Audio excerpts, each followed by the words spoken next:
안녕하세요. 이비인후과 전문의 정현정입니다. 오늘은 안면신경마비 세 번째 시간으로 보톡스 및 재생 주사 치료에 대해서 말씀을 좀 드리려고 합니다. 자, 우리 그동안 1 편과 2 편에서 제가 말씀드렸던 거를 간략히 요약을 해볼 건데요. 자, 일단 마비가 생겼다면 어떻게 할까요? 자, 식사를 하시는데 음식이 갑자기 입꼬리에서 한쪽에서 흐르거나 양치를 하는데 물이 한쪽에서 흐르거나 그러면 안면마비가 발생을 한 건데요. 그럴 때 빨리 이마를 보세요. 이마를 보셔서 이마에 주름이 오히려 안 잡히는 '마비가 완전히 생겼나 보다. 굉장히 심각하게 온 것 같다.' 그 생각을 하실 수 있으나 그건 오히려 말초성일 가능성이 있고 그럴 경우는 72 시간 3일 이내에 인근 이비인후과에 방문하셔서 고용량 스테로이드제와 항바이러스제 치료를 받으시면 후유증이 적게 잘 아물 수가 나을 수가 있습니다. 그런데 오히려 이마를 봤는데 이마에는 정상적으로 주름이 지는 거예요. 그러면 오히려 '마비가 적게 생겼나? 덜 왔나?' 생각하실 수 있겠지만 오히려 그게 더 응급질환입니다. 뇌졸중 등을 의심을 해야 되기 때문에 빨리 응급실에 가셔서 MRI 검사를 받아 보셨으면 좋겠습니다. 그래서 요 내용은 매우 중요하니까 한 번 더 복습을 한 거고요. 만약에 고용량 스테로이드에 금기가 되는 당뇨가 있으시거나 녹내장 등이 있으시다. 그럴 경우는 고실내 스테로이드 주입술 귀 안에 중이에만 귀 밑 중간 귀 고막 뒤쪽에 이 부분에만 스테로이드를 투여하는 고실내 스테로이드 이비인후과에서 시술하는 이 방법도 생각을 해 보셨으면 좋겠습니다. 제가 안면마비에 대해서 전반적인 내용은 1 편에서 말씀을 드렸고요. 그래서 혹시 마비가 발생을 하셨다 그러면 이 1 편을 먼저 참고를 해 주셨으면 좋겠고요. 두 번째는 마비가 발생한 이후에 톤이 회복이 되고 있을 때 어떻게 재활 치료를 하는지에 대해서 두 번째 편에서 말씀을 드렸으니까 혹시 관심 있으시면 그 부분도 함께 봐 주셨으면 좋겠습니다. 자, 그 재활 치료 단계에 대해서 얘기를 먼저 잠깐 또 드릴 건데요. 복습 한번 해 볼게요. 자, 마비는 회복이 됩니다. 말초성 마비는 회복이 돼요. 하루에 1 밀리씩 재생이 되나 그 신경 섬유가 약 4천 개 정도가 있기 때문에 그리고 손상된 그 신경 섬유 각각의 손상의 정도는 다르기 때문에 회복이 되는 그 기간은 환자분마다 다르실 수는 있겠으나 처음에 완전히 이완이 되는 이런 마비를 지나서 이제 재생이 되게 됩니다. 6 개월 정도를 봤을 때 재생이 되거나 연합 운동이 생긴다 그러면 말초성인데 오히려 연합 운동도 생기지 않고 호전이 더디다 하면 또 다른 신경 섬유에 종양 같은 게 생길 수가 있거든요. 그래서 MRI 같은 걸 검사를 중간에 한 번 더 해 보셔야 합니다. 그래서 말초성이라는 가정하에 이제 급성기 완전 마비된 이완성 단계를 거쳐서 이제 불완전 마비 톤은 돌아왔어요. 움직이기 시작은 하는데 다행히 동조 운동은 발생하지 않은 단계에 마비가 회복되고 톤은 회복됐는데 동조 운동이 불행하게도 같이 이제 생겨 버린 경우 이렇게 크게 세 단계로 나눌 수가 있습니다. 옆에 그 보면 이 그림처럼 왼쪽에 마비가 발생을 했는데 이마에 주름이 지지 않죠. 그리고 눈썹도 떨어져 있고 안검하수 눈꺼풀도 떨어져 있습니다. 보시면 팔자주름도 오히려 더 옅어져 있고 오히려 턱살도 늘어져 있는 것처럼 보이게 되는데요. 이 단계를 거쳐서 동조 운동이 생기는 3 단계가 들어가게 되면 오히려 얼굴에 구축이 생기게 됩니다. 그래서 눈은 오히려 작아지고 팔자주름은 더 깊어지고 입술은 한쪽으로 마비된 쪽으로 당겨가고요. 그래서 중심선이 마비된 쪽으로 치우치게 됩니다.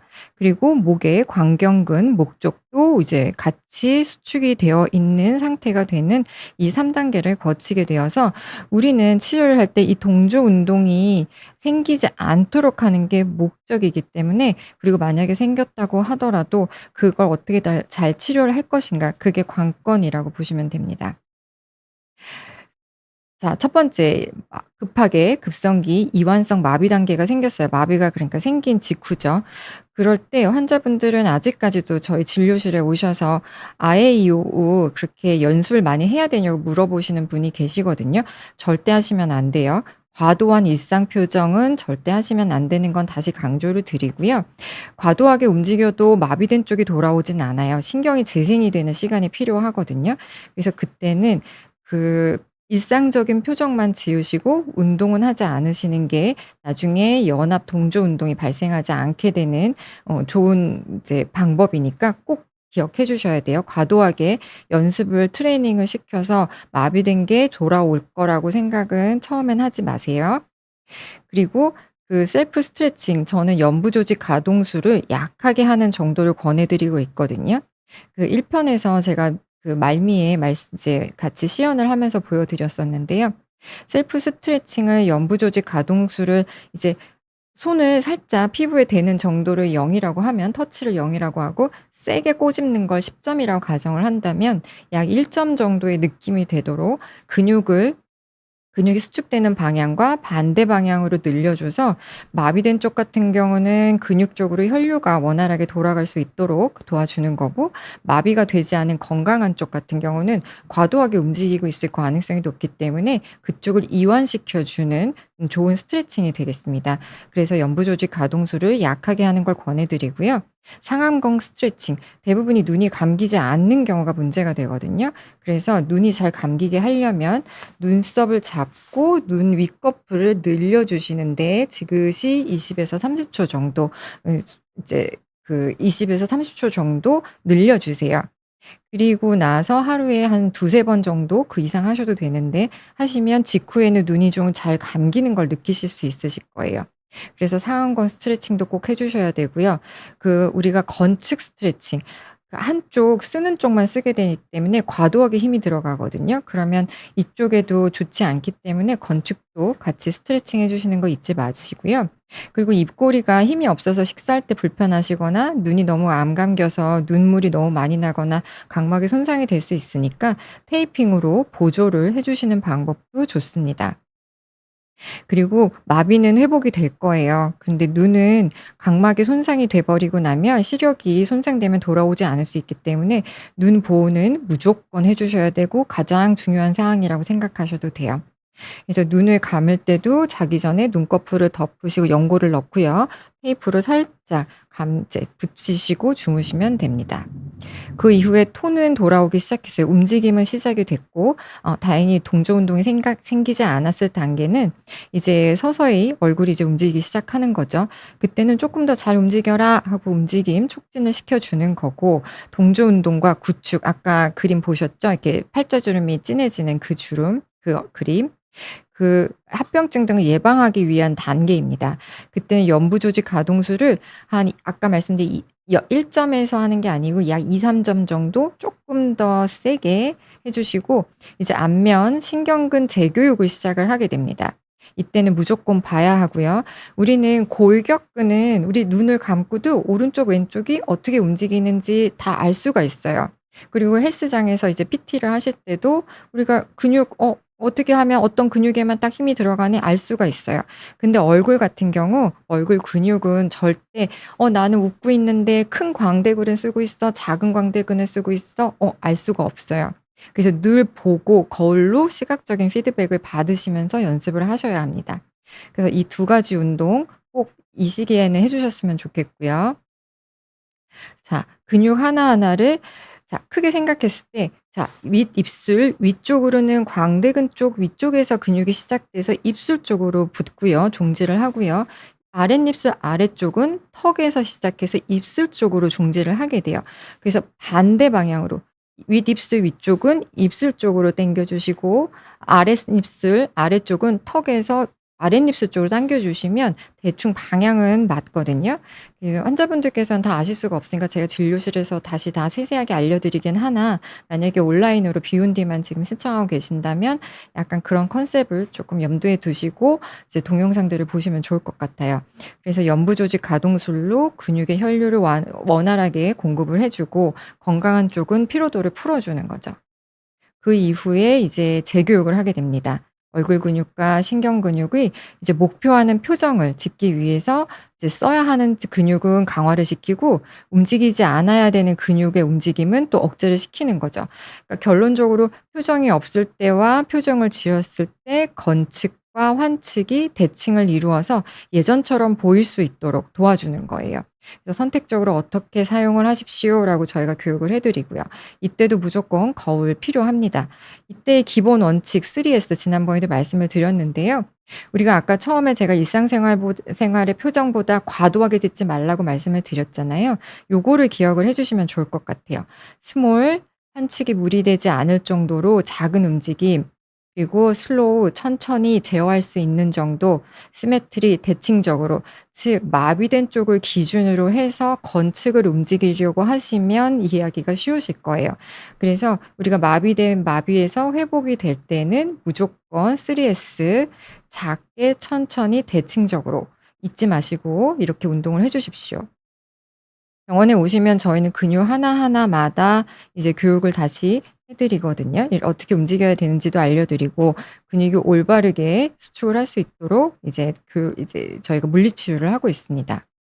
세 번째 단계 우리 불완전 마비, 즉 톤은 돌아왔어요. 그런데 마비가 너무너무 심하게 온 거죠. 눈 하나도 안 감기고 아까 처음에 그림처럼.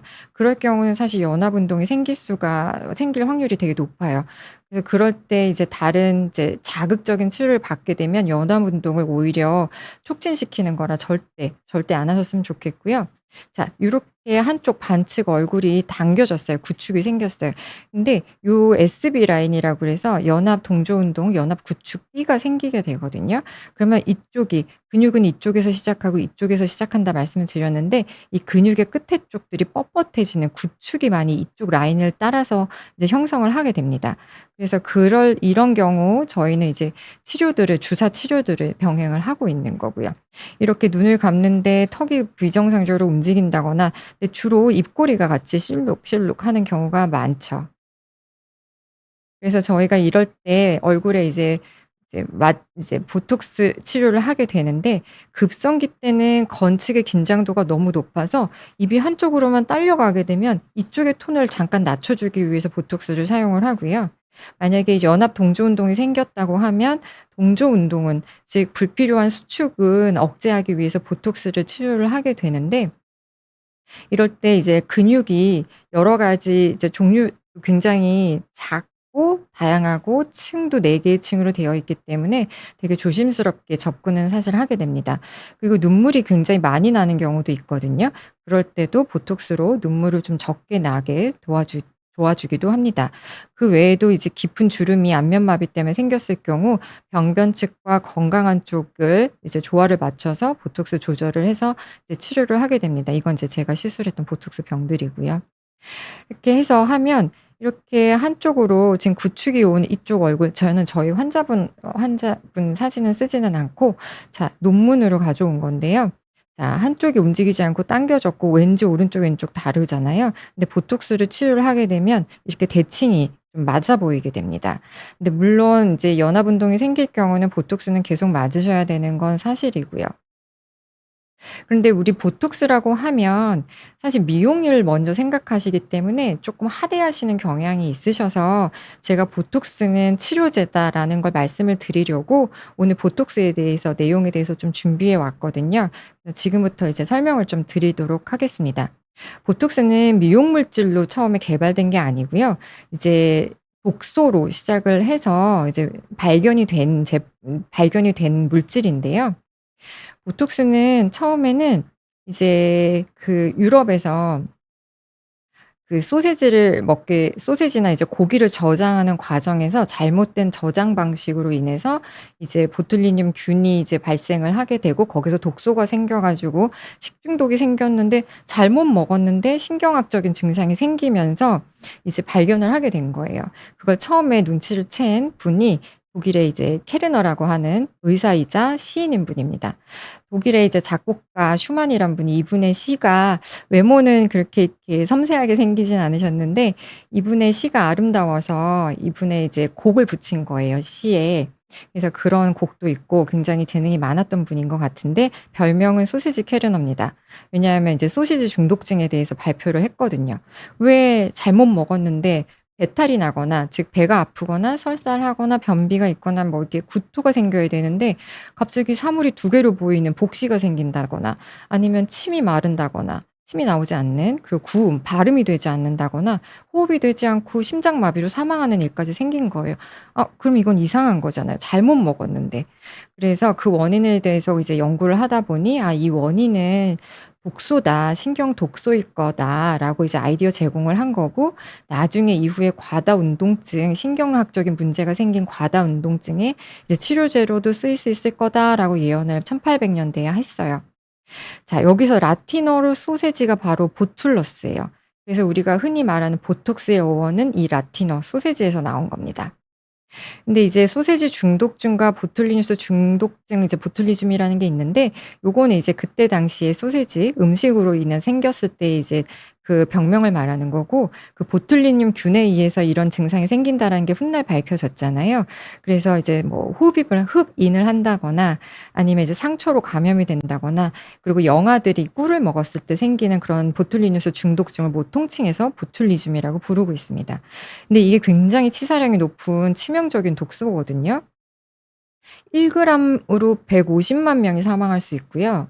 전 세계 인구가 사망하려면 500 그램에서 4 킬로그램 정도만 있으면 전 세계 인구가 사망할 수도 있다고 합니다. 매우 치명적인 거거든요. 그 좀 이따 또 말씀을 드릴 건데, 근데 이 독소를 어디에서 생길 것이냐. 그래서 이제 이분은 벨기에에 있는 에르멘젬이라고 하는 세균학자인데, 그 음식물을 섭취하고 사망한 분을 이제 부검을 했더니 이 균을 발견을 하게 됐습니다. 보툴리누스 균이라고 해서 약간 막대기 같이 생겼죠. 그래서 이걸 바실러스라고 부르는데, 이 균을, 이 독소 보툴리듐 그 독소를 내뿜는 방출하는 그 균을 처음으로 발견을 했습니다. 근데 훗날 클로스트리디움 보툴리즘으로 이름이 바뀌게 되는데요. 그 이유는 이 균이 혐기성 균이기 때문입니다. 산소가 없는 환경에서 증식을 하거든요. 번식을 하거든요. 그래서 음식이 잘못 보관이 됐을 경우 이제 생기게 돼서, 혐기성 균들은 클로스트리디움이라고 하는 그 속에 이제 종분류에 들어가는 게 맞겠다 해서 1920 년대에 이제 국제 세균 분류 기준에서 이제 세균의 이름을, 명칭을 바꿨습니다. 그래서 현재는 클로스트리디움 보툴리듐이라고 불리고 있고요.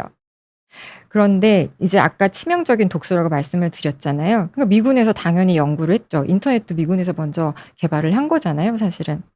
그래서 이제 1 차, 2차 세계 대전 등등 해 가지고 세균전을 연구하는 포트 디트릭이란 곳에서 이 보툴리듐 톡신을 연구를 하기 시작을 한 거죠. 그러다가 1946 년도에 A형을 독소로 이제 결정으로 딱 그 독소만 분리를 하게 되었습니다. 그게 이제 에드워드 샨트 박사인데요. 이분 외에 또 한 분이 있는데, 알란 스콧이라고, 이분은 안과 의사예요. 이분이 저 치명적인 독소를 우리가 평상시에 쓸 수 있는 명약으로 탈바꿈을 시킨 거죠. 사실 적응증을 찾은 건데요. 이분과 샨츠와 스콧 박사가 만났다고 합니다. 그래서 이제 1977 년도에서 80 년도 사이에 이 보툴리듐 독소를 사시 치료에 먼저 시작을 한 거예요. 치료제였어요. 사시를 수술로만 했는데, 그걸 어떻게 하면 더 간단하게, 더 간편하게 치료할 수 있을까, 수술 없이. 그걸 연구를 하다가 이제 원숭이 사시에 이제 마취제도 써 보고 알코올도 써 보고 이것저것 써 봤는데 다 효과가 없는 거예요. 그러다가 이제 아이디어를 얻어서 이제 사람의 사시 쪽에 치료를 했더니 FDA에서 이제 승인도 받고 적극적으로 연구를 해서 결국엔 '아 효과가 있구나.' 하고 이제 허가를 받게 됩니다. 그래서 89 년도에 88 올림픽 다음에, 예 저 초등학교였을 때 그 미국 FDA에서 사시, 안검 경련, 반얼굴 연축, 수축을 막 하는 그거 이제 판매 허가를 받게 됐고, 그때는 안과적 치료제로 먼저 나왔기 때문에 오큘이라는 게 이제 눈 쪽이거든요. 그래서 오큘리념이라는 이 상품명으로 출시가 됐다가 그 엘러간이라는 회사에 제조권을 넘기게 됩니다. 그러면서 이제 상품명을 지금의 알고 있는 보툴리듐, 아까 그 균 이름 클로스트리디움 보툴리듐의 보와 톡신의 TOX를 합쳐서 우리가 지금 알고 있는 보톡스라는 제품명이 탄생을 하게 됐습니다. 근데 이거는 치료제잖아요. 근데 이게 어떻게 미용 쪽으로 왔을까요? 자, 이 부부가 또 한몫을 했습니다. 이제 와이프가 안과 의사였어요. 알란 스콧의 연구팀에서 사시를 연구하고 있다가 사시 치료를 하는 도중에 미간 주름이 옅어지는 걸 발견을 한 거예요. 근데 그 당시에 사시 치료하면서 미간 주름이 없어지는 걸 알게 된 연구진이 몇몇 있었지만 이분들이 적극적으로 연구를 했더라고요. 다른 분들은 이제 무시를 했고. 그러면서 남편인 피부과 의사 남편에게 얘기를 하고 이제 남편의 병원에서 직원들에게 이제 시도를 한 거죠. 그랬더니 미간이 진짜 펴지더라." 해서 이제 점점 이제 시행을 해서 1992 년도에 이제 "미간 주름이 없어지더라." 하는 치료 결과를 발표를 했고 2002 년도에 그때 정식 FDA에서 미간 주름에 공식 허가가 났습니다. 그래서 미용 제품으로 쓰여서 널리 알려지게 된 거지 보톡스는 원래 이제 질환 치료제로 나왔던 거고요. 그리고 그 엘러간에서 보톡스 이 제품은 제칠신경 안면마비에 효능이 있다고 공식적으로 적혀 있습니다. 자 그럼 보톡스의 의미 그러니까 보툴리눔 톡신이라고 불러야 하지만 우리는 이제 환자분들 이제 구독자 여러분께서 이제 쉽게 이해를 해야 하기 때문에 보톡스라고 썼는데요. 자 이런 천연 물질이 사실은 없어요. 원하는 부위에만 원하는 시간 동안만 원치 않는 신경 전달만 차단을 시키고 그런데 그 신경 물질을 분비시키는 신경세포는 사멸하지 않고 그리고 다시 이제 약효가 떨어지면 정상으로 복원되고 이렇게 편리한 물질이 어디 또 있겠어요. 그래서 보톡스는 굉장히 저는 사랑하는 사람인데 의학적으로 굉장히 의미가 있다고 생각을 합니다. 그래서 FDA에서 또 어떻게 쓰일 수 있는지 좀 살펴보자면 이건 이제 홈페이지에 있는 거고요. 보톡스 홈페이지. 안검, 경련, 사시, 반얼굴 연축 처음에 말씀드렸죠. 그리고 경부근 긴장 이상 중 한쪽 이제 토티쿨리스라고 하는 이제 근육의 SCM이라고 하는 흉쇄 유돌근이 이제 한쪽만 문제가 생긴 경우도 보톡스를 펴줄 수가 있고요. 그다음에 이제 다한증에도 쓸 수가 있고 그다음에 뇌졸중 등이 생긴 다음에 움직이지 않아서 상지나 하지의 강지 이렇게 딱 굳어지는 그럴 때도 쓸 수가 있고요. 만성 편두통에도 치료제로 쓰이고 있고 요실금 그다음에 과활동성 배뇨근, 과민성 방광 등에도 쓸 수가 있습니다. 그 코스메틱이라는 거는 이제 미용이란 뜻이고요. 그리고 이제 미용 보톡스 허가 사항에 대해서도 좀 말씀을 드릴 건데 자 미간 주름에도 쓸 수 있고 눈가 주름에도 허가가 났고 이마 주름에도 허가가 났습니다. 그리고 목 쪽이나 턱에 이제 주름 등에도 쓸 수가 있다고 나왔고요. 그래서 치료제와 미용적인 목적으로도 모두 다 쓸 수 있는 게 바로 보톡스입니다. 그럼 보톡스 종류는 어떤 것이 있느냐? 타입이 여러 개가 있는데 지금 상용화된 건 이제 치료제로 쓸 수 있는 게 A와 B 타입이 있는데 우리나라는 A 타입만 수입이 되고 있고요. 이 오리지널 보톡스가 엘러간 지금은 에브비라고 바뀌었는데요. 이게 오리지널 미국산 보톡스고요. 한국에도 국산도 굉장히 효과가 좋은 보톡스들이 굉장히 많이 나와 있습니다. 그래서 수출도 많이 하고 있고요.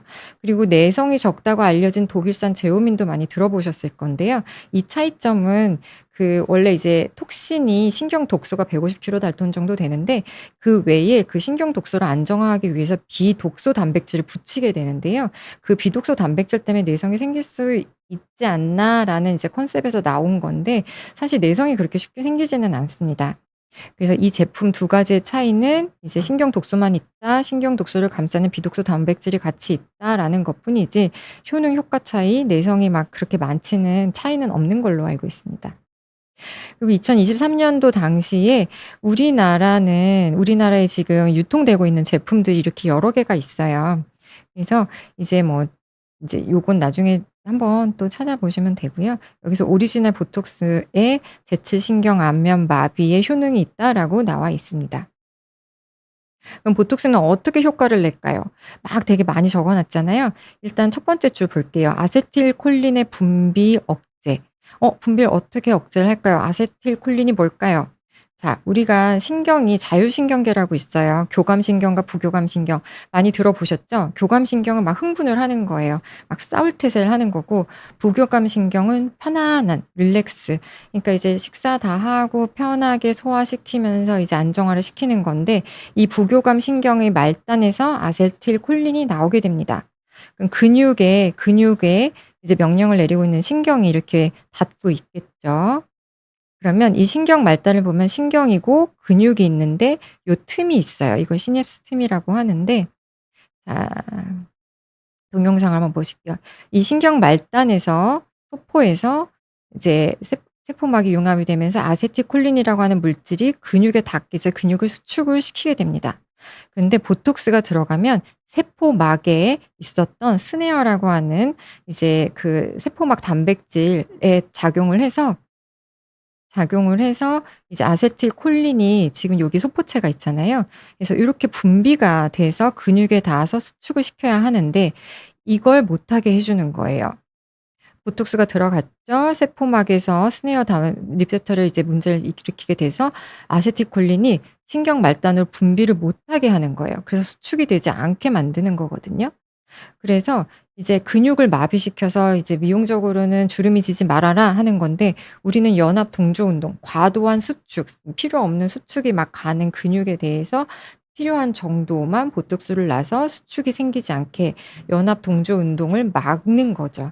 근데 그 외에도 안면 홍조도 이제 아세틸콜린 때문에 혈관 확장이 되니까 이제 요 기능도 이제 혈관 확장을 좀 완화를 시켜서 안면 홍조도 개선을 할 수 있고요. 섬유 아세포의 활성도도 낮춰서 비후성 흉터도 좀 완화를 시키고 있습니다. 그리고 애시당초 수술을 했을 때 흉터도 이제 장력에 의해서 흉터가 생기는데 그 장력을 완화를 시켜서, 그러니까 피부는 흉터가 나게 되는 이유는 당겨져서예요. 장력. 그래서 그거를 못하게 만들어 줘서 흉터를 예방을 시키는 거고, 그다음에 피지 분비 억제도 하고 있습니다.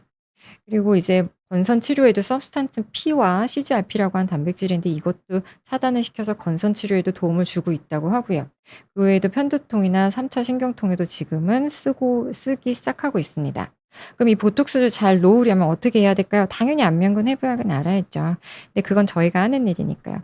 만약에 이제 이마 쪽에 놓고 싶다 그러면 한쪽에 이제 어디에 주름이 지는지를 확인을 하는 거죠. 근데 마비가 생겼다 그러면 한쪽에만 주름이 생기시거든요. 그럴 경우는 보톡스를 쉽게 건강한 쪽에 보톡스를 놔서 오른쪽 왼쪽의 톤을 비슷하게 맞추면 돼요. 그래서 이마가 만약에 이제 다 주름이 한쪽이 다 이제 다시 정상적으로 생기지 않는다 하더라도 요즘에는 미용적으로 보톡스를 맞고 있으니까 이마 쪽은 걱정을 안 하셨으면 좋겠고요. 미간도 이렇게 주름을 지게 해서 보톡스를 어디다 놔야 할 건지를 이제 살피고 있고요. 눈 생기는 옆에 요런 쪽도 다 FDA에서 승인이 다 된 부분입니다. 사각턱에도 이용을 할 수가 있고요. 그 밖에도 콧잔등, 저희가 안면신경에서 연합 밴드띠가 생긴다고 했잖아요. 이쪽을 요렇게 생긴다고 하면 이쪽에 다 근육을 살펴서 놓을 수가 있어요. 그때 윗입술도 포함도 될 수 있는 거고, 입꼬리가 이제 입꼬리를 처지게 하는 디프레스 앵귤리 오리스라고 하는 근육에도 나서 이 처진 입꼬리를 올리기도 하는 거죠. 마비 치료를 하고 하지만 미용적인 부분과 결합이 되어 있다는 얘기고요. 그리고 추가적으로 승모근에도 놔서 근육이 이제 여성분들 웨딩드레스 입을 때 직각 어깨를 좋아하시는데 근육이 그렇지 않을 경우 승모근에도 놓을 수가 있고요. 종아리에도 놓을 수가 있고 스킨 보톡스로도 놓기도 하죠. 이렇게 엠보가 많이 생기게 되면 모공이나 여드름이나 뭐 잔주름 등도 줄 수 있고 리프팅 효과도 줄 수 있으니까요. 그 다한증도 치료 목적으로 굉장히 많이 쓰고 있습니다. 자, 만성 편두통이라고 하는 질환에도 많이 도움이 되는데 만성 편두통이라 함은 한 달에 15일 이상 3 개월 이상이 지속이 됐을 때를 말하는 건데요. 이럴 때도 이제 안쪽에서 뇌 쪽에서 신경이 나오는데 두개골 쪽에 봉합선이라고 있거든요. 그 사이에서 이 신경이 요렇게 나온다고 해요. 그러면 이 말단에서 아세틸콜린이나 CGRP 등을 분비를 하는데 그거를 억제를 할 수 있다고 되어 있고, 그래서 만성 편두통에도 보톡스 치료를 하고 있습니다. 이마나 뭐 미간이나 이마주름이나 여기 측두근, 그다음에 뒤통수 쪽, 그다음에 경부 근육, 승모근 해서 만성 편두통에도 보톡스 치료를 하면 많이 호전이 되는데 하루에 한 달에 2-3 일씩이 적고 강도는 매우 약해지고요. 그러면 1 년으로 살펴본다면 한 달 정도, 30일 정도가 줄 수가 있는데 만성 편두통이 있으신 분들은 알 거예요. 그 효과만이라도 얼마나 살 것 같은 느낌이 드시는지. 그래서 만성 편두통에도 보톡스를 쓰고 있습니다. 저희는 안면마비 치료를 위해서 사용을 하고 있고요. 그러면 마비가 이제 계속 그렇게 연합밴드띠가 생기게 되고 마비가 오래돼서 구축이 생기고 단축이 생겼을 때 저희 병원에서는 일단 안면마비 초음파를 하고 있는데요. 마비된 근육의 변성 정도를 확인을 하는 거예요. 근육마다. 오른쪽 왼쪽이 얼마나 변성이 되었는지. 그래서 변성이 이제 신경은 재생이 되고 있어요. 이제 중추에 이제 뇌 쪽에서 얼굴 근육 쪽으로 자라오고 있는데 그럼 마비된 근육은 어떻게 할까요? 이제 재생 주사 치료를 하게 됩니다. 지금 연구가 많이 이루어지고 있고요. 재생 주사들을 이제 놓게 되면 근육들이 이제 회복이 되는 데 도움이 되거든요. 그래서 이 주사들에 대해서 좀 말씀을 더 드리려고 합니다. 근데 지금 말씀 말 보셨다시피 이 주사들은 미용으로 먼저 유명해진 주사들인데요. 상품명을 얘기해도 될 것 같긴 한데 리쥬란이라든지 스컬트라든지 주베룩이라고 하는 제품들을 사용을 하고 있거든요, PDRN 등을. '얘네들 미용 제품 아니야?' 그렇게 생각하실 수가 있는데 저희가 왜 그 제품들을 쓰냐면 자 우리 피부 구조를 잠깐 보실게요. 피부는 이렇게 에피더미스라고 하는 이제 표피가 있고 그다음에 진피라고 하는 더미스가 있는데 이 밑에 이제 지방이 있죠. 그 밑에 근육이 있어요. 이제 근육 쪽으로 신경이 오는 거고요. 그 진피 쪽에는 성분들이 콜라겐과 엘라스틴, 히알루론산 등이 있거든요. 콜라겐 같은 경우는 피부의 진피에 있는 이 하얀색 기둥이에요. 이 기둥들을 엮어주는 게 엘라스틴이고 그 사이에 공간을 채워주는 게 히알루론산이거든요. 제가 예전에 말씀을 드렸는데 이런 피부와 얼굴은 골격근과 다르게 종지, 끝이 시작과 끝이 있잖아요. 근육은 시작과 끝이 있는데 시작 부분은 뼈 깊은 곳일 수는 있는데 얼굴 근육 쪽은 피부 쪽으로 종지를 하게 됩니다. 그러니까 아까 연합밴드띠가 생긴 이 부분은 피부 쪽으로 근육이 종지를 하게 되는 거죠. 그래서 그쪽에 저 재생 주사들을 맞게 되면 효과가 있습니다. 훨씬 얼굴이 부드러워지고 재생에 도움이 돼요.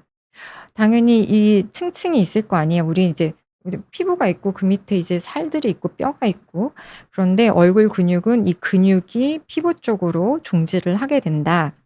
그래서 저 재생 주사들이 효과가 있을 수가 있다. 그래서 이마근 같은 경우도 두통 이제 머리 쪽에 시작해서 전두부, 이마 쪽 피부, 그다음에 눈 같은 경우도 안와의 피부, 그다음에 이쪽 요런 프로세우스, 추미근 같은 경우도 눈썹 내층의 피부, 그다음에 이 광골근이라고 하는 건 이제 골굴대로 하긴 하지만 여기서 보시다시피 이 큰 광대근, 작은 광대근 모두 요쪽으로 종지를 하게 돼요, 피부 쪽으로. 그래서 저 주사들을 사용을 했을 때 효과가 나타나는 겁니다. 그리고 작년에 발표된 논문에서는 여기 약간 붉게 보이는 게 근육인데요. 이 근육의 작은 섬유 다발이 피부 쪽으로 가는 게 이렇게 조직학적으로 이제 슬라이드에서 보이게 됩니다. 그래서 이 피부 쪽을 자극을 해서 재생을 시켜 놓으면 이쪽 근육 쪽도 도움을 받게 되는 거죠. 이거는 이제 지금 카톨릭대 서희석 교수님이 제공해 주신 영상인데 그 리조리우스라고 하는 볼땡김근인데 볼땡김근을 하면 피부가 같이 움직여지는 거예요. 그러니까 근육이 피부에 붙어 있다는 얘기죠. 이렇게 당겨지는 거 보면. 당겨지잖아요. 그래서 근육에만 놓는 근육 그리고 여기 피부는 굉장히 얇기 때문에 피부에 놓는 형식으로 해도 근육 쪽 얇은 세밀한 이 근육 쪽에는 다 효과를 미칠 수가 있습니다. 그 외에도 이제 재생 주사 나머지 이제 그 외에 이제 재생 주사 좀 더 말씀을 드릴 건데 자 이 PN과 PDRN 좀 들어보셨나요? 혹시 연어 주사 들어보셨을까요? 여기서 PN이라고 하는 건 폴리뉴클레오타이드라고 해서 연어의 정소에서 이제 추출을 하는 거고 리쥬란이라는 상품명으로 출시가 돼 있고요. PDRN이라는 건 폴리디옥시뉴클레오타이드라고 해서 연어 주사라고 알려져 있는데요. 얘네들은 이 DNA를 구성하고 있는 기본 단위들이거든요. 그 단위들을 이제 얼굴 쪽에 재생을 시키기 위해 넣으면 이제 재생에 도움이 된다는 얘기거든요. DNA 다 아시잖아요. 우리의 유전 물질이 들어있는 세포의 핵 안에 있는. 이 DNA는 두 개의 띠로 이제 두 개의 띠가 상부적으로 이제 고리를 이루고 있는데 거기에서 잠깐 말씀드리면 인과 당과 이제 염기가 이제 하나가 세트가 된 요 색깔 보이시죠? 노란색, 파란색 여기에 이제 당에 대한 백본 요 조그만 걸 크게 만든 건데 이 기본 단위를 뉴클레오타이드라고 하는데 그걸 여러 개 엮었다. 폴리가 여러 개거든요. 그래서 폴리뉴클레오타이드, 폴리디옥시뉴클레오타이드 즉 DNA 성분을 조각을 이제 기본 단위를 넣어 준다라는 거예요. 그 DNA 조각들이 많이 들어가 있으면 재생을 위한 환경의 조성이 좋거든요. 그래서 PDRN 같은 경우는 쪼끔 PN보다는 짧은 DNA 중합체로 되어 있는데 이제 그 메커니즘에 따라서 DNA 합성을 쪼끔 더 촉진을 해 주고 그다음에 아데노신 2라고 하는 리셉터를 자극을 해서 혈류를 증가시키고 그러면 산소의 접촉이 많아지게 되고 그럼 조직 재생이 더 증가를 하게 되거든요. 그런데 PDRN 같은 경우는 조직 손상도 좀 빨리 시키긴 하나 유지되는 기간도 쪼끔 짧긴 합니다, PN에 비해선. 그래서 그리고 항염증 기능도 같이 가지고 있고요. 자 우리 리주란이라고 하는 건 PN인데요. 쪼끔 더 PDRN보다는 긴 DNA 중합체를 가지고 있고요. 콜라겐 재생에 쪼끔 더 적극적인 역할을 합니다. 그러면서 조직 개선과 재생을 시키는 데 도움이 되고 있고요. 이 폴 리쥬란 같은 경우는 그러니까 폴리뉴클레오타이드는 스캐폴드 요렇게 구조물이 좀 있는 스캐폴드 형식으로 돼 있어서 우리 얼굴에 들어가면 지지 구조를 만들어 주고 콜라겐을 재생을 시키고 이제 좀 튼튼하게 만들면 이 물질 자체는 생체 분해가 돼서 없어지게 됩니다.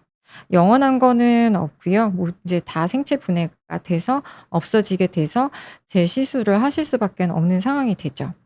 그 외에 이제 주베룩이라든지 스컬트라라고 하는 건 이제 폴리 L 락틱 엑시드라는 게 있거든요. 젖산 락틱 엑시드가 여러 개 붙어 있는데 이 락틱 엑시드 같은 경우 D 타입과 L 타입이 있어요. 근데 이제 L 타입 위주로 된 게 PLLA라고 하는 스컬트라라는 건데 나중에 최종적으로 이제 수분과 이산화탄소로 분해돼서 몸에서 다 소멸되게 돼요.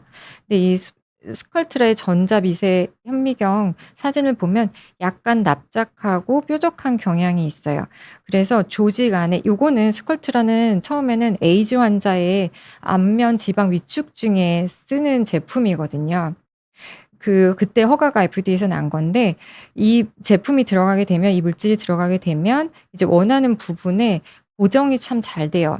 콜라겐 합성도 많이 시키고 다만 뾰족뾰족하기 때문에 원하는 모양대로 만들어지기가 쪼끔 어려울 수 있다. 결절이 좀 생길 수 있다라는 이제 안타까움이 있어서 그걸 개선을 하고자 이제 다른 제품들이 나오기 시작을 한 건데 자 스컬트라 같은 이 PLLA가 들어왔을 때 여기 섞이는 희석의 증류수라든지 하는 게 들어가게 되면 이렇게 콜라겐 흰색 이제 기둥을 만들어내게 되죠. 그렇게 해서 이제 진피층을 회복을 시켜서 쪼끔 더 판판하게 만들어 주는 건데 이 PLLA 조각들이 들어가게 되면 대식 세포들이 '어 내게 아닌 물질이 들어왔네.' 잡아먹으려고 막 나타나요. 그러면 이때 섬유아세포가 같이 들어가거든요. 같이 따라오게 돼요. 막 이렇게 생기게 돼요. 그쪽 부분으로 몰려요. 그러면 콜라겐 등을 재생을 하면서 피부의 지지 구조가 이제 더 이제 튼튼해지는 거죠. 그러면서 이런 변화가 일어나는데 우리는 이걸 안면신경 마비 때문에 생긴 조직의 재생을 위해서도 쓰게 됩니다. 아까 말씀드렸잖아요. 피부와 근육이 연결이 돼 있다고. 그래서 저 제품을 쓰게 되는 건데 이제 결절들이 생기는 저희는 마비가 생긴다고 하면 더 고용량을 쓰게 되거든요. 그럴 때 이제 결절들이 생길 수 있으니 쪼끔 더 부드러운 제품이 있지 않을까 해서 찾은 게 주베룩인데요. 이 주베룩 같은 경우는 폴리락틱 엑시드와 히알루론산 아까 그 빈 공간을 채우고 있는 수분이라고 말씀을 드렸죠. 이 히알루로닉 엑시드가 결합이 된 건데 그냥 주베룩이라고 부르는 건 총 50 밀리그램이 들어 있고요. 주베룩 볼륨이라고 한 건 총 200 밀리그램이 들어 있어서 볼륨이라고 부르는 거죠. 자 스컬트라는 납작한 뾰족뾰족한 판상형이라고 생각을 하면 주베룩 같은 경우는 동글동글한 원인데 안이 망상형이에요. 그래서 조직과 접합할 수 있는 그 표면적이 넓어지죠. 그래서 콜라겐 재생들이 더 잘 된다고는 하는데 그 이 빈 공간에 콜라겐들이 이제 더 많이 이제 생길 수 있는 공간이 생기는 거고 나중에 얘네들은 다 생분해돼서 없어집니다. 그런데 어떤 것도 완벽한 물질은 없고요. 지금 안면마비가 치료가 지금 참 많이 발전을 해 왔고 앞으로도 하겠지만 지금 나와 있는 최선의 치료들을 말씀을 드린 거고 이 시술들은 좀 재시술은 계속 해 주셔야 돼요. 왜냐? 몸에서 분해돼서 없어지기 때문에. 그래서 저희가 주사 치료에 쓰는 이제 제품들을 크게 말씀을 드리면 보톡스, 그다음에 PDRN, PN, 그다음에 피 그 그리고 이제 PLLA, PDLLA 요런 제품들을 써서 안면마비가 생긴 이후에 재생을 도와드리도록 노력을 하고 있습니다. 안면마비가 생겼을 경우 일단 당황하지 마시고 72시간 내에 이비인후과 내지는 뇌졸중 감별을 위해 MRI 꼭 찍어 보시고요. 제가 오늘 준비한 내용은 여기까지였고 만약에 안면마비에 대해서 전반적인 내용이 필요하시다면 1 편을 참고를 해 주시고요. 그다음에 마비가 생긴 이후에 어떤 재발 치료가 있을지에 대해서는 2 편을 참고를 해 주시고 만약에 주사 치료에 대해서 관심이 있으시다 그러면 오늘 영상을 다시 한번 복습을 해 주셨으면 좋겠습니다. 제가 준비한 내용은 여기까지고요. 그러면 질문을 한번 볼까요? 뇌경색으로 인한 구음 장애도 보톡스 재생 치료가 있을까요? 구음 장애 자체는 보톡스 치료는 아마 지금은 그쪽에는 네 쓰이고 있지는 않습니다. 그리고 그 안타깝 너무 안타깝긴 한데 아직 뇌경색 쪽으로는 이제 많이 발전은 안 해 있는 상태라서 재활 치료를 열심히 받으셨으면 좋겠습니다. 김숙자님 "안면마비에 보톡스 맞으면 효과는 얼마 정도 가나요?" 이 부분은 좀 환자분마다 굉장히 다르세요. 연압이 심한 경우는 당연히 쪼끔 더 세게 맞는다고 간단하게 생각을 하시면 되겠지만 근육은 마비가 생긴 근육, 재생이 이제 회복이 된 근육은 굉장히 약해요. 그래서 저희랑 계속 합을 맞춰 보시는 거예요. 어느 정도 대략 2-3 개월 정도 간다고 말씀을 드리는 건데요. 그 전에 어떻게 놨느냐에 따라서 어느 정도만 예방을 할 거냐에 따라서 그 지속 기간은 좀 달라질 수 있습니다. 그리고 황현정 님께서 이제 보내주신 질문인데요. 63세 여자분이시고 1년 전부터 오른쪽 입술 꼬리 부분이 얼얼합니다. 이상은 없으시니까 너무 다행이시네요. 폴라드 리바로즘 넥시움 복용 어 네. 입술 꼬리는 얼얼하다는 건 감각의 문제거든요. 그거는 3차 신경 5번 뇌신경의 이상일 수가 있는데요. 근데 리바로나 넥시움 같은 경우는 위산역류 때문에 생기는 거고 그다음에 아까 리바로 같은 경우는 고지혈증으로 혈액순환을 위해서 쓰는 약이거든요. 클로 같은 경우는 아마 항경련제 같은데요. 항경련제 같은 경우는 쓰셔도 되고 나머지는 선생님께서 이유가 있으니까 처방을 하셨으니까 처방하신 이유를 한번 물어보셨으면 좋겠는데 1년 동안에 지속되지 않는다고 한다면 MRI도 이상이 있지가 않는다고 한다면 크게 걱정은 안 하셔도 될 것 같아요. 이건 감각 쪽의 문제거든요. 근데 일부분 모든 사람은 모두 어떤 게 다 완벽하진 않아요. 어느 부분은 감각이 이상하시다는 분들도 많거든요. 일단 꾸준히 치료를 쪼끔 더 받아 보셨으면 좋겠고 약을 바꿔 보시는 것 또한 방법이 될 수는 있을 것 같습니다. 그리고 나날이 좋은 날님 "보톡스 맞기 전에 기저질환자 중 조심해야 하는 환자가 있을까요? 저는 당뇨가 있습니다." 다행히도 당뇨는 금기증이 아니세요. 그래서 보톡스 맞는 거는 지장이 없으십니다. 다음 감자칩 매니아님 "안면마비가 2번 왔습니다. 스테로이드 복용 중입니다. 안면마비에 좋은 영양제는 무엇이 있나요?" 2 번째 겪고 계시군요. 아이고 고생이 많으십니다. 일단 스테로이드 복용하시는 게 우선순위고요. 저희는 한 8-9 번까지 재발하신 분을 만나 봤거든요, 양쪽으로도 재발하고.